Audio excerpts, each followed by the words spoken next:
Jalma-jalma dina waktu puasana biaratur puasa yang sampurna, mun hayang sampurna dina puasana jarahuhan genep ku sadayana kahijina meremkeun kabeh panonna dina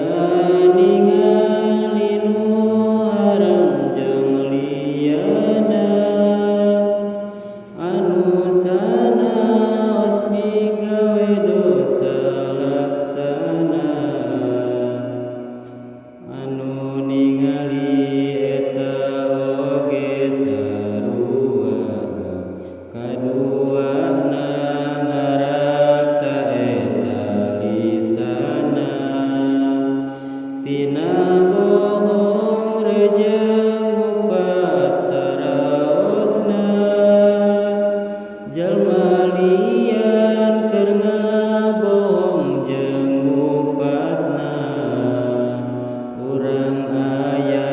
di dinya sami dosa tong ngupingkeun kana haram katiluna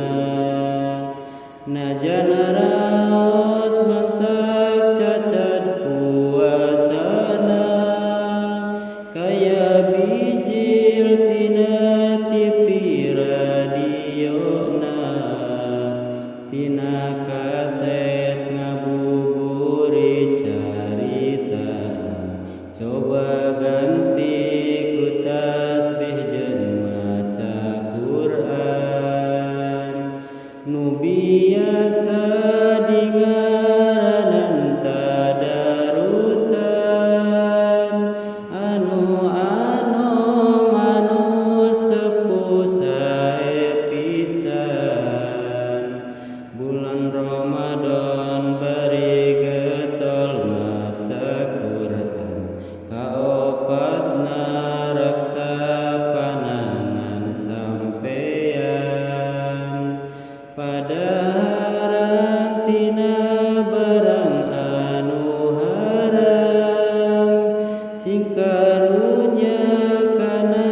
awak lungse pisan ari buka dilebetan barang haram kalimana tong seueur teuing rupina kadaharan waktu buka hidaharna dikumpulkeun kue pisang jeung cauna dahar leueut lungse pisang taraweh eta lungse dijadikeun keur alesan ku pamuda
lepas